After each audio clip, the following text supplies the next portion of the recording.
Okay, we'll take a stab at this. Oh, hey, that looks great, though.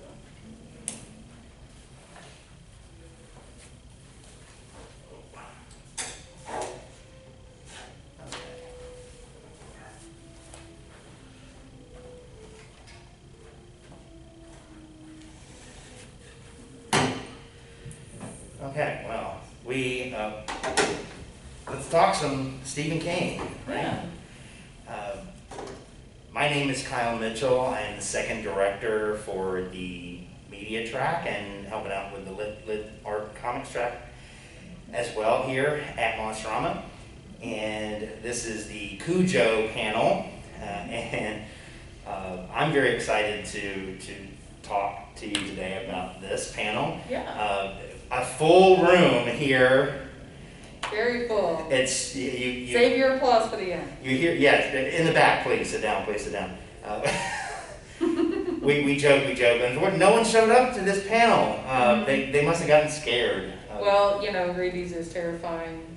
There's a lot of contagious disease discussion in Cujo, so maybe it's like hitting on that terror zeitgeist. It's too real. No.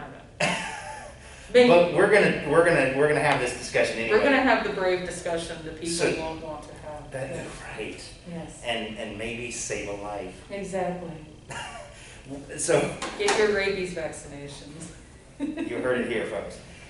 So before we get into it, introduce yourself to. Oh yes, my name is Kelley Frank. I am a horror artist and author. I also write film reviews. I used to write them for Dead, Buried, and Back until they went out of business very abruptly.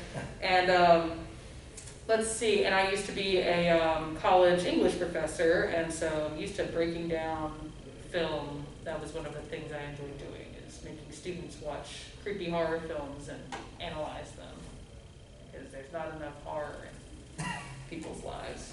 So.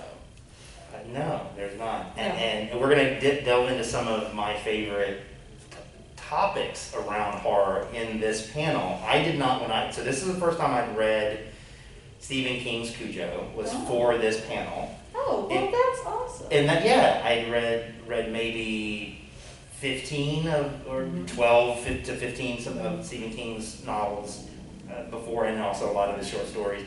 But I had just never gotten across to reading Cujo. I'm going to be different, because I read this book. I begged to read this book. My mother had a copy of this book sitting on the floor in her bathroom. She read all of her books in the bathroom. Nice. So A woman after my own heart. She read It, and I begged to read that. She thought that would be too scary. So I had to read a bunch of Stephen King short stories, and read Skeleton Crew and stuff like that before I was allowed to read Cujo, because he thought that would be a better intro than It. So I read this when I was probably like 9 years old. Wow. So this is like I have a great love for this book. I had to go out and find a first edition copy of it, because Awesome. I love this book so much. So. Wow, that's incredible. So 9 we're years come old. from different. I love it. No, I love this. And so, well, I'll just ask first off. At 9 years old, when you read it the first time, were you really scared? No, I thought it was bad. What was your experience? I was a creepy child. I just really enjoyed it. I liked I have a funny story if you're here. Yes, please. So I basically like what I did was as a child I was reading a whole lot. We didn't have YA as much back in like the 80s. So I'm a 79 baby, so like we didn't have like the YA genre. And so I kind of missed that. So I read a lot of those kind of like other types like adult more books, because it was like little kids or adults. There wasn't an in between. So basically I read it, and then I would tell my siblings about it, because that's how they learned about these things. So we invented a game that was basically tag but intense, where it was called Cujo. And in Cujo the game, one of you had rabies and would growl and bark and chase the other person around, whether you were in a pool or on a trampoline. And if the other person got touched, then they got rabies. And the goal was to be the last person standing. Wow. So that was, we were like children playing a game with rabies. Oh my It's goodness. kind of intense, actually. Yeah. No. If Stephen King heard that story, I mean, I think he'd be honored. It was pretty irritating. Nowadays it would be zombies, you know, but it was rabies at the time. Wow. So yeah. No, so he did King capitalize on that kind of scare, just like we go through those phases, right? The satanic panic. Yeah. And then, you know, real health disasters. I mean, right now we're having to do this panel wearing masks. Yeah.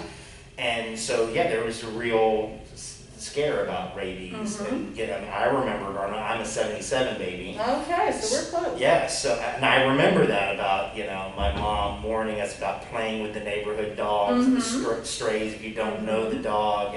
Yeah, or if a dog looks like it's behaving strangely, or if a squirrel or any kind of animal you see is behaving strangely, like get away from it as fast as you can, that kind of thing. Yeah, so I grew up in like, it was suburbs, but it was like woodsy suburbs. Right. So we had a lot of rabies scares in that area. So yeah, that's interesting. Yeah, it is, but I love that you so early on. I mean, we played like hunter and prey, and instead of hide and seek, and we as me and my buddies, we were kind of more influenced just by just general, you know, military stuff and, you know, probably some G.I. Joe and that kind of thing, you know. Yeah. But to read, I didn't really properly read adult, you know, fiction, especially like horror, until, you know, my late teens probably. So we were like a bunch of like young like girls just playing like who can outrun the rabid dog the fastest.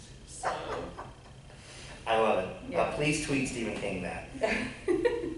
Okay, so this novel takes place in Castle Rock, Maine, like much of his other novels and stories, universe, and so forth. I think this is one of the earliest versions. Yeah, it would be. Rock. Yeah. So so this is foundational in lots of ways. But more straightforward.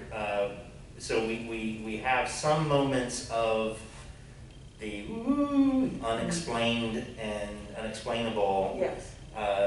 What we come to expect from Stephen King novels oftentimes, right? The Dark Tower and The Shining, and there are some glimpses of that in this. Yes. But then, is this, so I'll ask you, is this to you a supernatural novel, or is it really more of I mean, we're here at Monsterama, I mean, is it kind of a monster story of this? I like to think of Cujo as kind of like a monster story in the sense of like, not quite like Creature of the Black Lagoon, but the same kind of idea, like the monster that can't help be a monster and is an actual pain. Wolfman, kind of like Wolfman.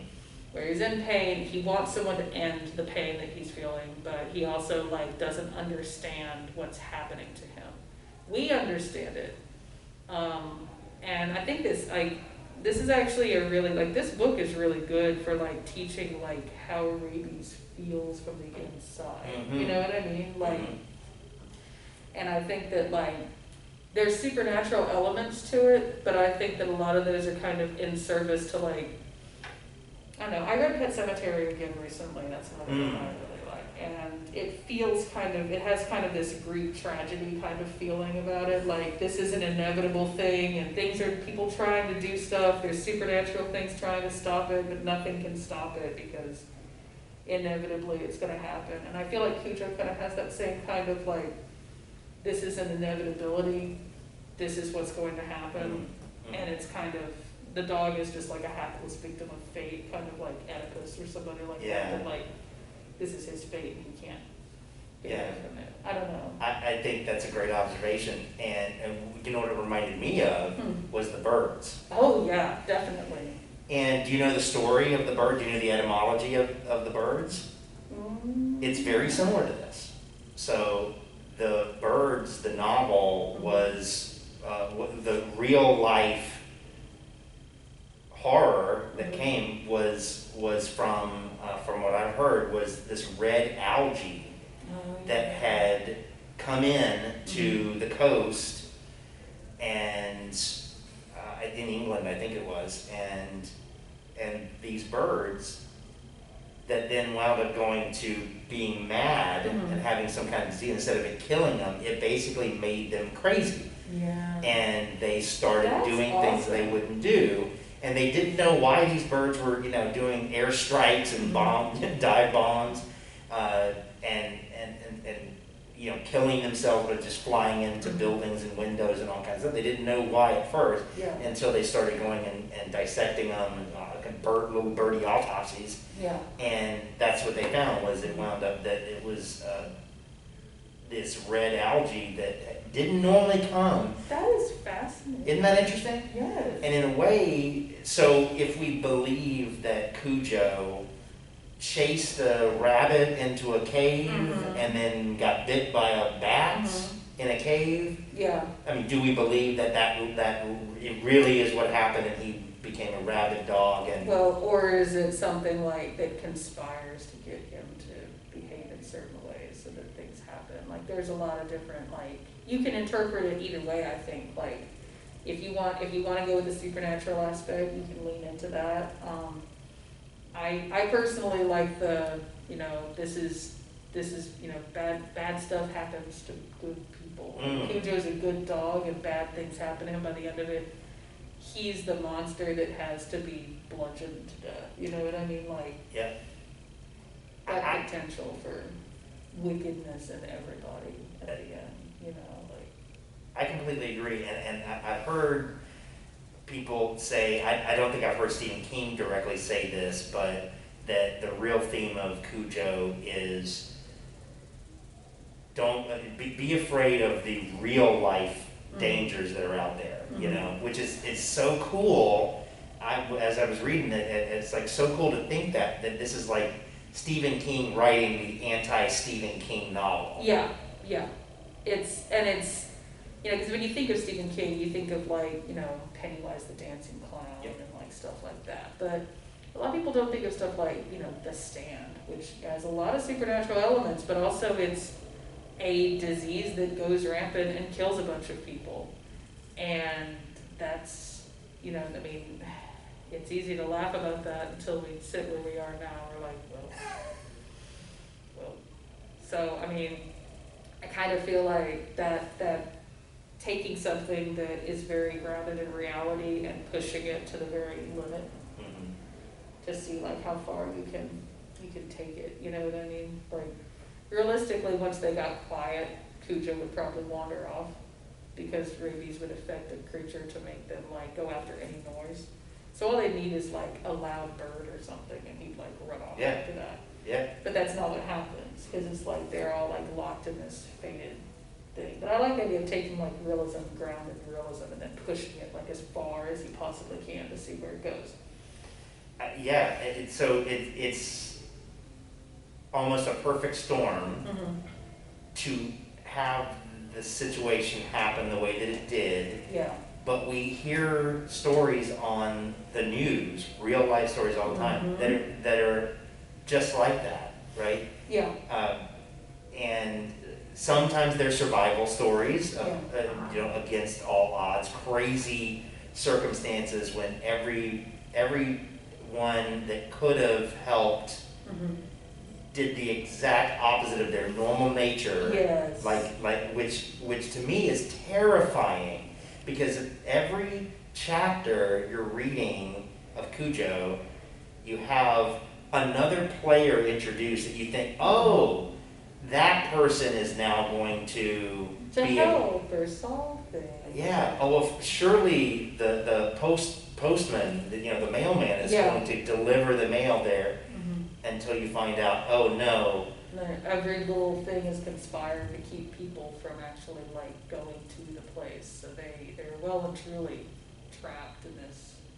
It reminds. Okay, so this is kind of weird, but the first thing I thought of when you were saying that was like that kid that got attacked by an alligator and killed in Disney World. It's that same kind of thing of like the odds of them being in this place in Disney World at this particular time where there happened to be a gator and a person happened to be, the kid happened to be out in the water and this just happened to happen.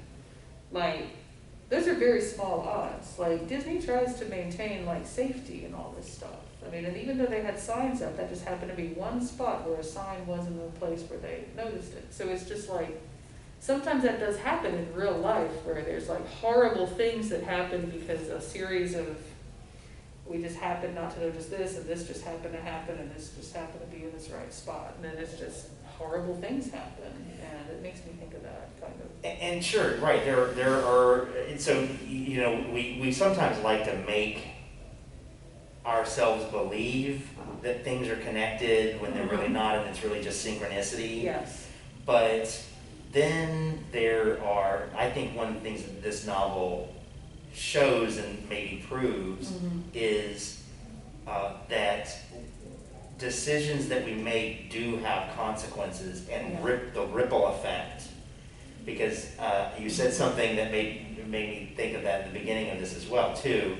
And I don't know if King was being kind of funny in this as well, with the climax being in the car, being trapped in the car, you know, and the old joke, you know, my karma ran over my dogma.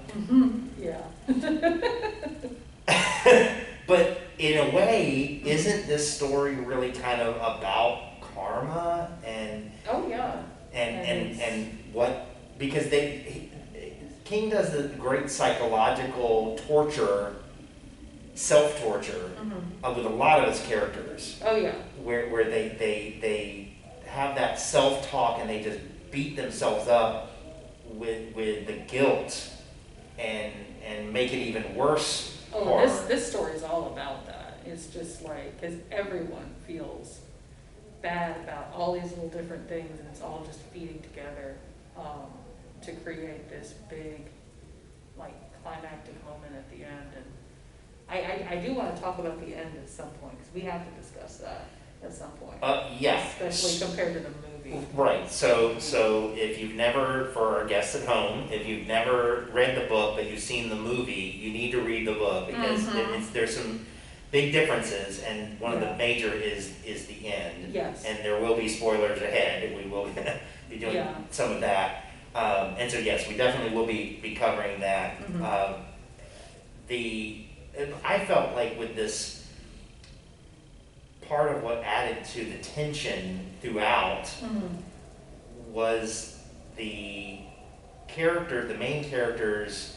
You have the wife and mother having an affair, and then there's the consequences of the fallout from that with her husband, and then the man that she had the affair with being a total dick and just coming in and then ruining it. So even though she leaves a note of where they're going, she and her son are going, he then comes in the house and decides to cause a bunch of trouble and tear up the place and erase that, smudge that out.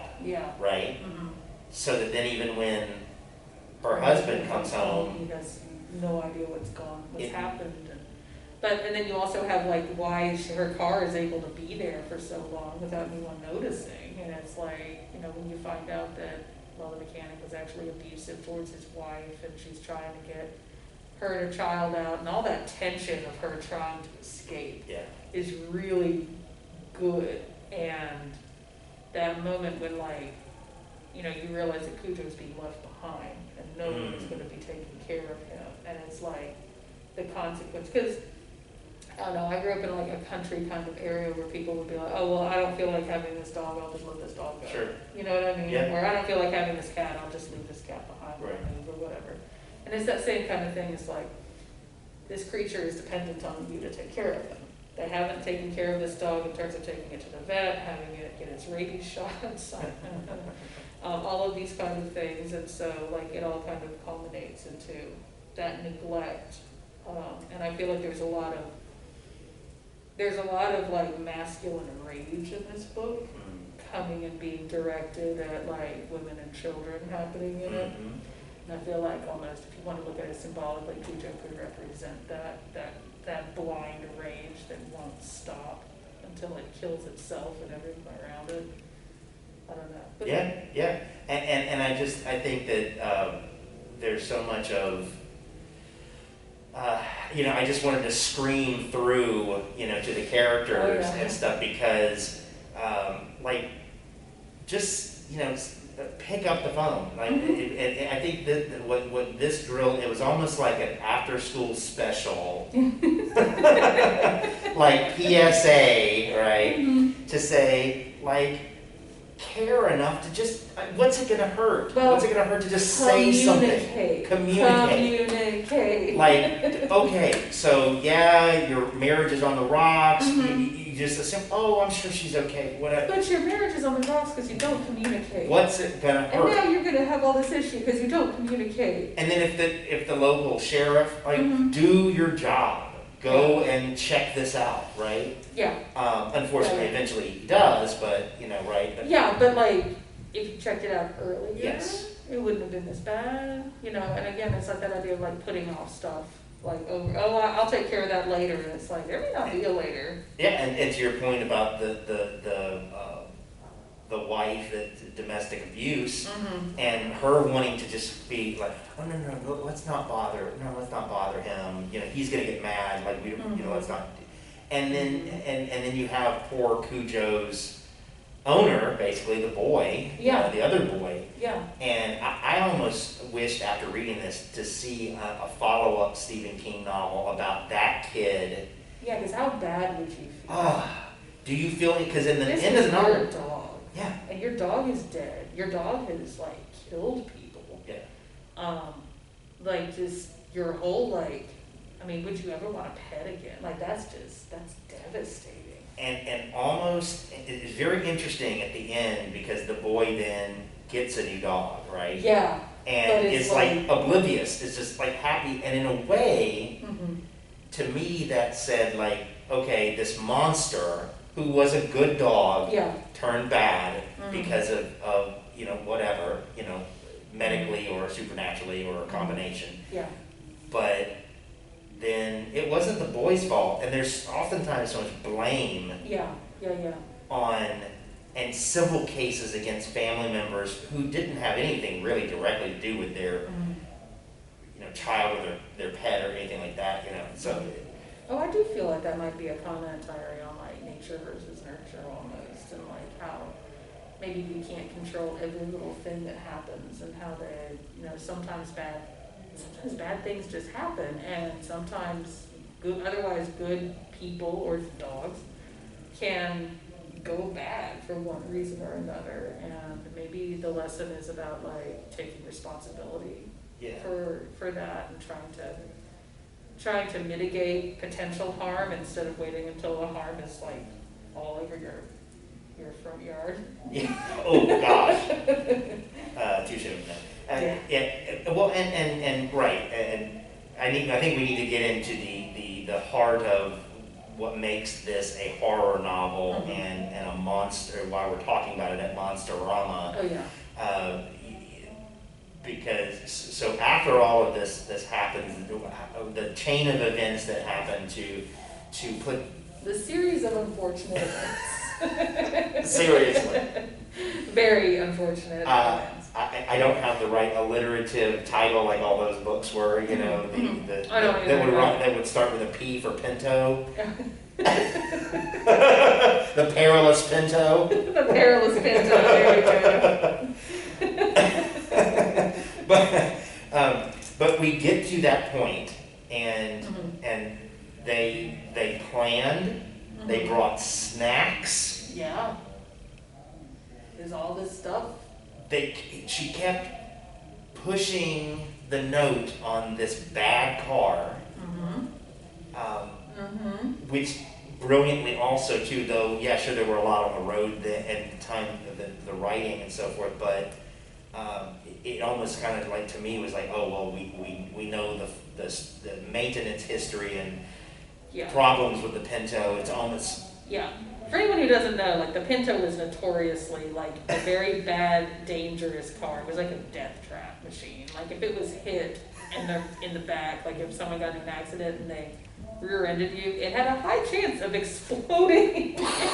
So, not a safe vehicle, and despite the fact that it's like, portrayed as like this good parent and all this stuff, they still have this death trap car, and then the car becomes an actual death trap. Yes. And So it's like, I know Stephen King must have been aware of this, like, Yeah. there's no way he wasn't. And so like to choose that particular vehicle in and of itself is just, it's darkly hilarious. It really is. It really is. And so they so they're stuck in this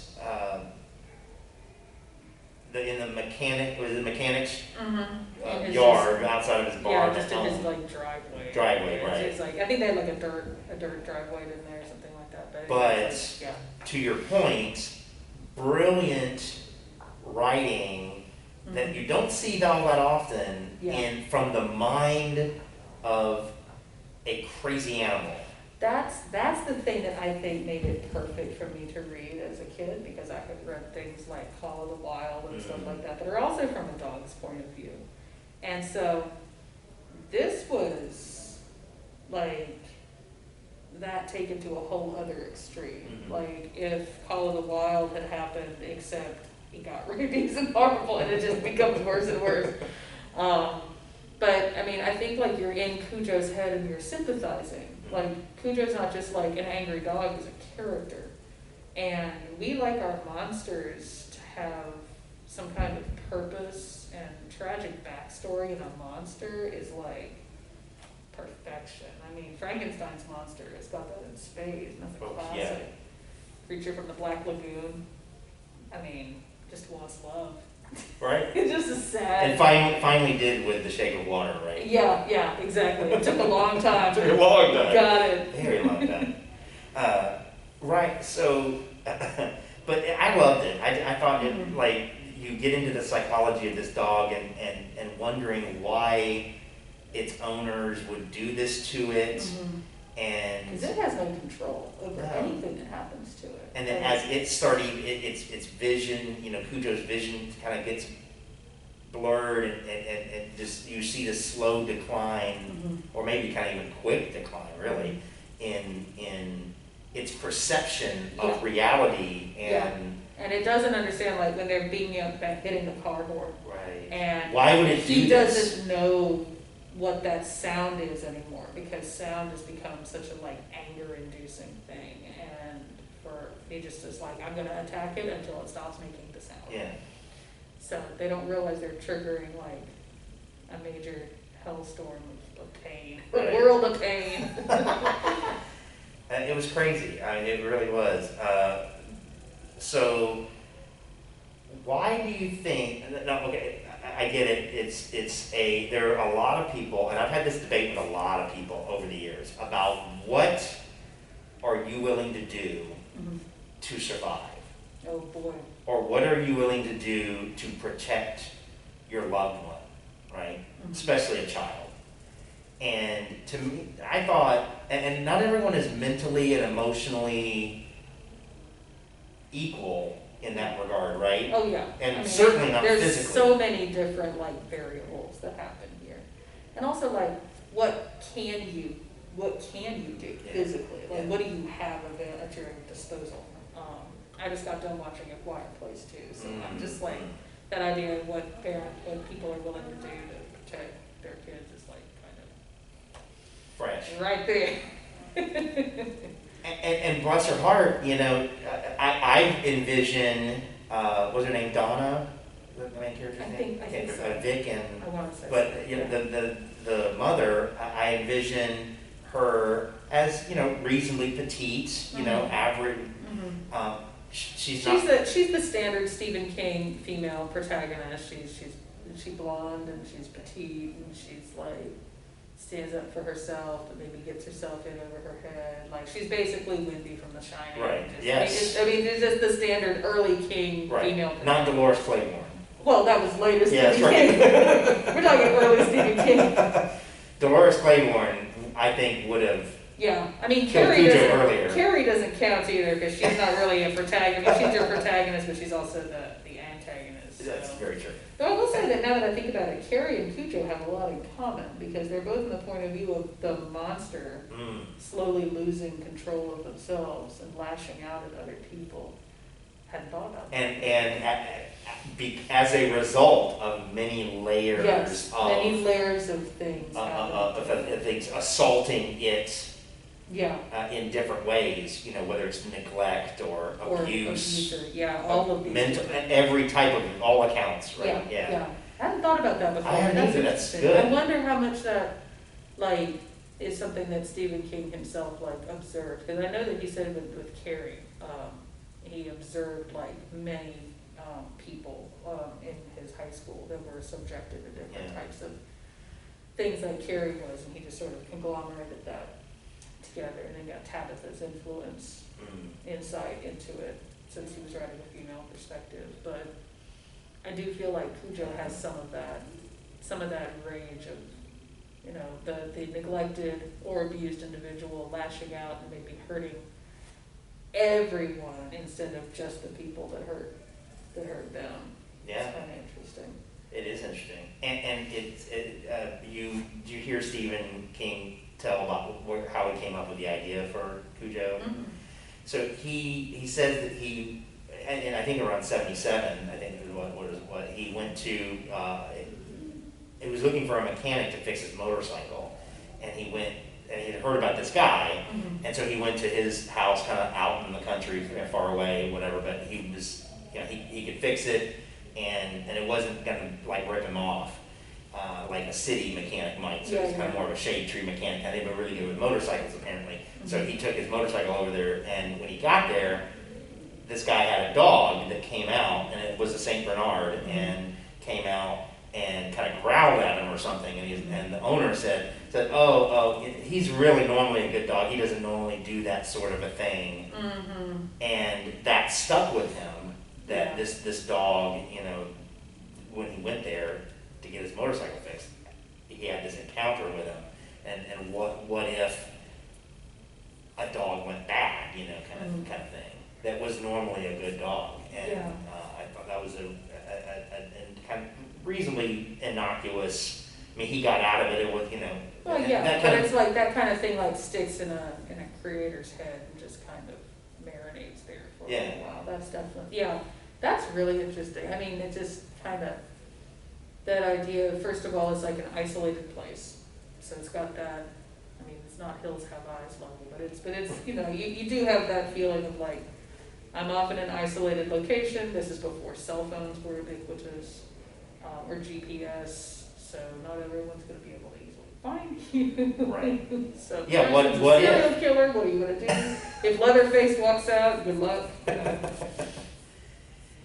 All the what ifs. Yeah. And I think for like the person who's like either paranoid or just maybe like on high alert, whichever word you prefer, I think that would definitely be like a trigger thing that would make you go, okay, so what could be wrong with this dog? Why would a dog be acting more aggressive than usual? I mean, rabies is the first thing you would think of, so that. And not so long ago, when they didn't have cell phones at their, or a car phone or any way to communicate, to get help. Yeah. And so I thought it was fascinating how long she took, like hoping, okay, surely a car is going to drive by. Oh well, no, then that's not going to happen. Oh, surely the mailman's going to deliver. Oh, then no, it doesn't. Surely these things are going to happen, and then you kind of keep waiting and waiting instead. But maybe because this dog is so clearly, it's clearly sick by that. Sick, like and harassing, on the car, by the door every time you make any attempt. Yeah, and it's just I think that like I don't know, like what could she have done differently? Like if this was like a survival game, like what would you what would you do? Right. Like I mean, she's in a Pinto. She doesn't have a whole lot of space to move around in. She's out in the bright sunlight, so the heat. I think the heat is his descriptions of the blazing heat inside that car are some of my favorite ones, because like living in the South, like exactly how that is, and the slow dehydration and the toll that it takes just being in that car when you can't even like fully roll the windows down or anything. because something will kill you. Right, right. You have to crack it just enough to be able to get some airflow through and be bearable, but you can't let this rabid dog in, this monster, Yeah. huge dog, you know. Good for her, they weren't automatic windows though. Right. You know, you have to turn the car on every time. If she could get the car out, she wouldn't be there. Right, exactly. And it was crazy. But she does eventually get up, like running out of options. Yeah. Maybe should have acted sooner, you know. Yeah, whatever. I think that's totally a debate thing. It really is. Totally think, like, I mean, because on the one hand, like, you know, by waiting, she's assuming that the mailman's gonna be bait. So she's like, well, let's let him get attacked. That's cool. Yeah. It's like, so again, she's just passing the buck True. on to somebody else. And hoping that, her white knight might save her. Someone's gonna figure it out, and someone's gonna, her husband's gonna come and save them. And she holds on to that for several chapters. But then she realizes, I think she has to take some action to save her child. She has a strong level of dependency. Yeah. Yeah, like, I mean, again, she's very windy towards, but she has that level of dependency where she thinks that, I mean, she thinks some guy is gonna come save her. Yeah. And by the time she finally acts to save herself, finally.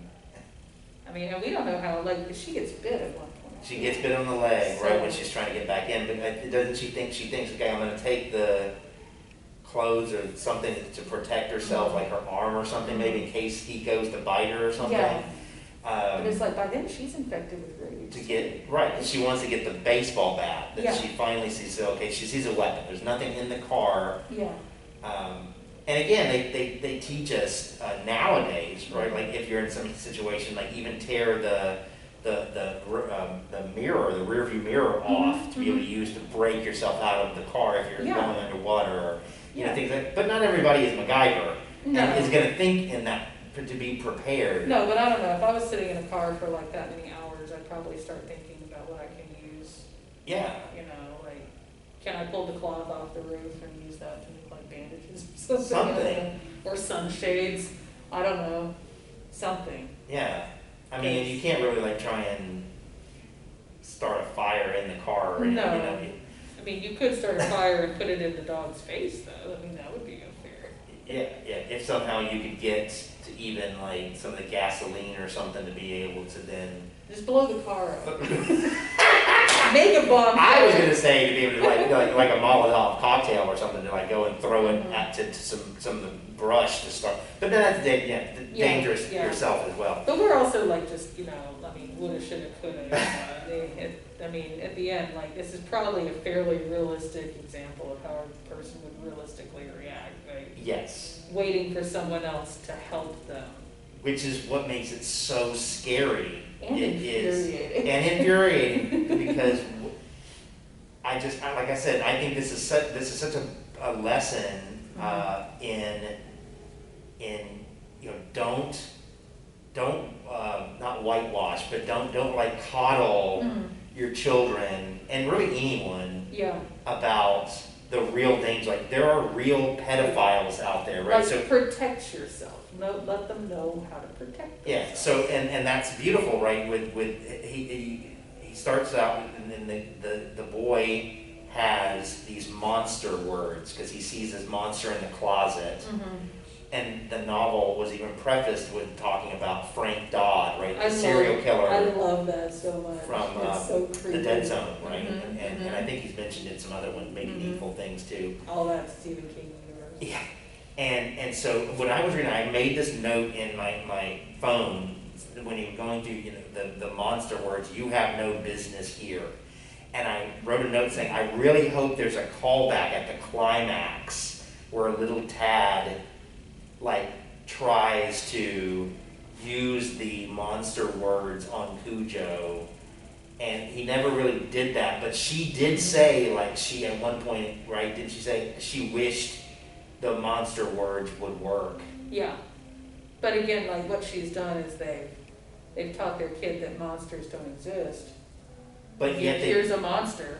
What do you do? right. They've given him this power of like, oh look, we're gonna write out this hokey little magic spell, and we're gonna put it on the wall by your bed, and then anytime you need, you know, because Tad believed like, oh, Daddy is the only one that can protect me from the monster in the closet. The monster in the closet looked a lot like Cujo too, which is really interesting. But that premonition stuff. That takes me to what I wanted to ask you about next was. What was up with that? What was up with was there really a monster in the closet? Because we saw even when the dad finally came home, and he went to check there too, and didn't like the chair like go fall over on some books or something on its own, and he had the dream or the premonition. There were multiple like dreams about that like, so is that maybe some shine? That's what I was thinking. I think it could be, I think it's that, and I also think it gets back at that idea of like, this is fated to happen. Like, I don't know, like in Greek tragedies where someone has like visions of like, this bad thing is gonna happen, and there's all these bad premonitions, but you can't do anything about it because this is gonna happen anyway. Like you have to, like at some point, I mean, you don't have any control over what kind of bad stuff happens. And the essence of it is that when Tad said there was a monster, they didn't believe him. And then they have to come face to face with monsters. It's not just Cujo, it's also her, like the dude she was messing around with that comes and destroys, like trashes the house. The mechanic himself who's abusive to his wife, like there are monsters. So they lied to their kid. I mean, we find out there's a serial killer in the very beginning. I mean, that's a monster. So, I mean, they're outright lying. And it's not a benign lie. But you're telling your kid that if you say these words, the monster won't bother you. But that's not true. Like, that's not going to make a rabid dog go away. That's not going to make a serial killer not attack you. That's not going to make a pedophile not prey on children. Right. Well, I mean, I don't have any kids yet. I hope one day my wife and I will have kids, and this I was even.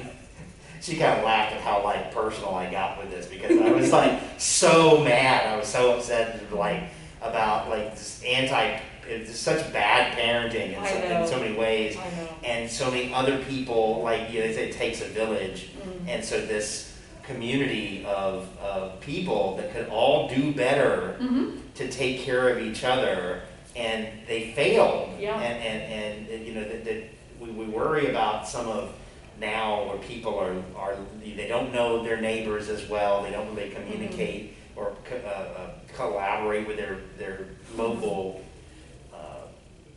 communities as much as they used to. But this showed even when you do know all these people. Yeah, just because you know people doesn't mean that they'll put their neck on the line for you. And it's it kind of does have it does have a lot to say about like be realistic and honest and don't dismiss your kids, because I don't know, I was reading you mentioned pedos, and I was reading about the findings they found about the Catholic Church in France recently, and how they found like so many instances that had been covered up. And I mean, how many of those kids tried to talk to their parents, and their parents told them that, and I'm like generation, not saying that happens all the time, but it's like, I mean, if you're not going to listen to your kids and they talk about like something like a monster, what they might think is a monster, your definition of monster might be different from their definition. So asking them to clarify things is probably important. I don't know. And that's a recurring trope in a lot of horror is no, adults don't listen to children. Yes. They don't believe children, and that's why now, this written in the 70s, and the same thing. It's like so. Listen to your kids. Important. Listen to your communicate with your partner and your children. It could be serious. Don't brush it off. You don't know. Yeah. It could be like there's a creepy person that stares at me from the closet, and it could be that there's like a freaking like squatter hiding in your attic that creeps out and comes out and stares. You don't know. I mean, Yes. that happens Yeah. sometimes. So. Well, we've only got about maybe 5 minutes left here, and I know you want to talk about the ending of the novel. And I think I know, I think I know particularly what. So we get to the end. She does finally build up the strength to be able to go and attack him with the bat. Yeah. Even though she's been bitten and has been there basically 2 days in the car in all this heat and overnight and not getting much sleep and everything.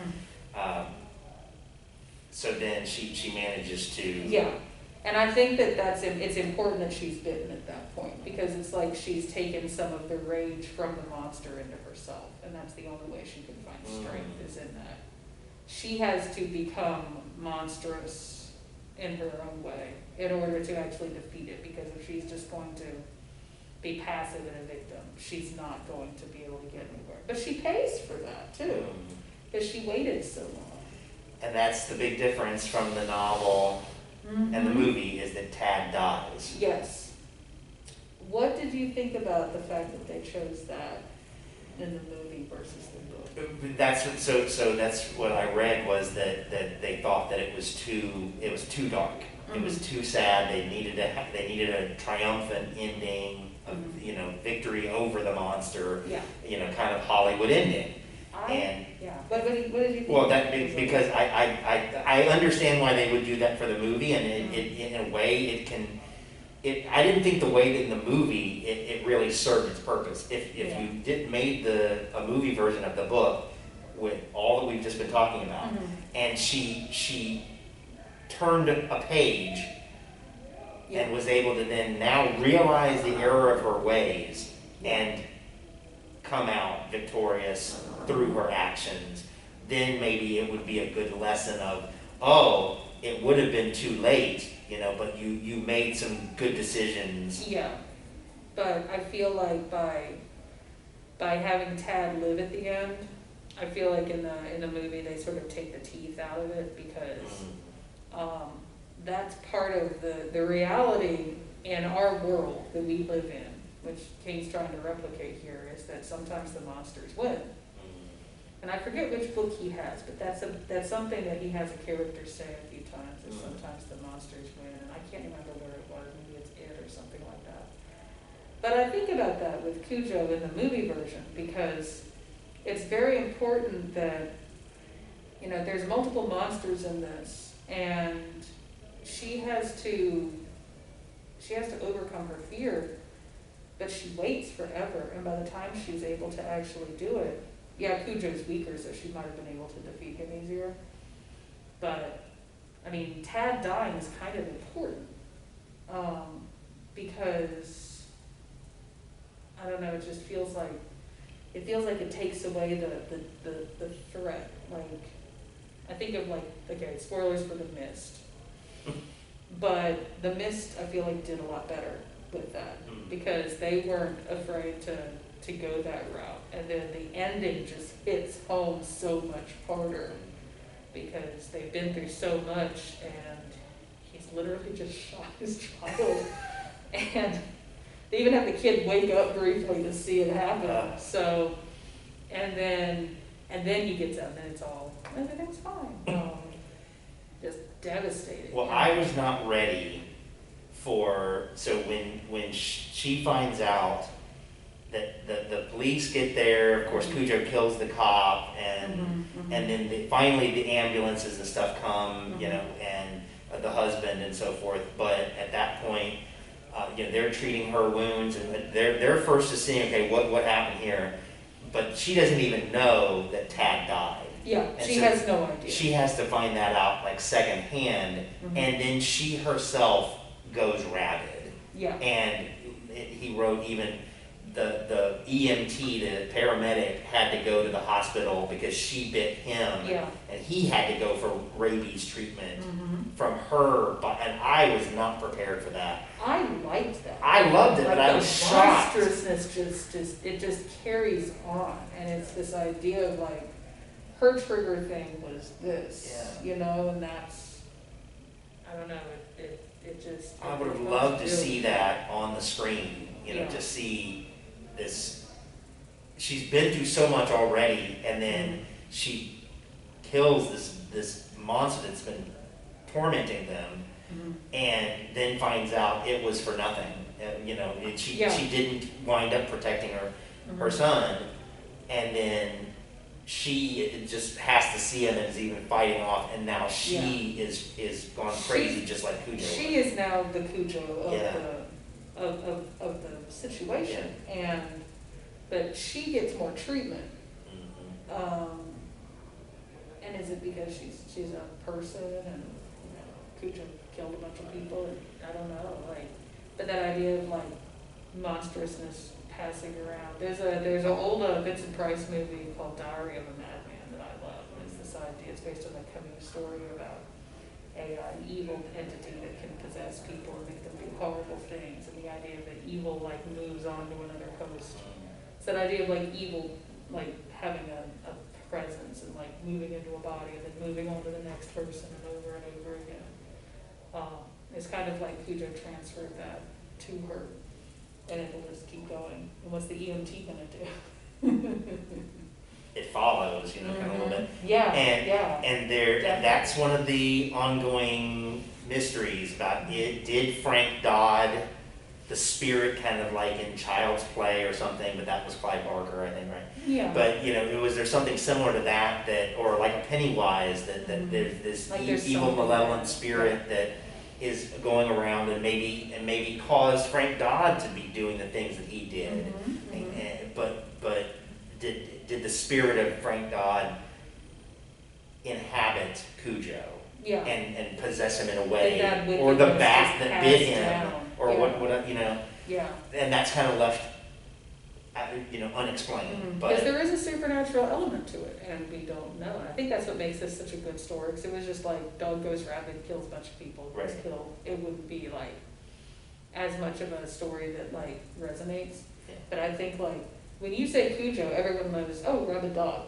Even people who've never watched the movie or read the book know that Cujo is shorthand for Rabid Dog. They're oh, don't go Cujo. And I'm glad you said that, because so I read why he was named Cujo is named after the Symbionese Liberation Army, the SLA, that kidnapped Patty Hearst. That's awesome. And one of the leaders was named something like Kojo, and so he just kind of made it a variation of that, Cujo.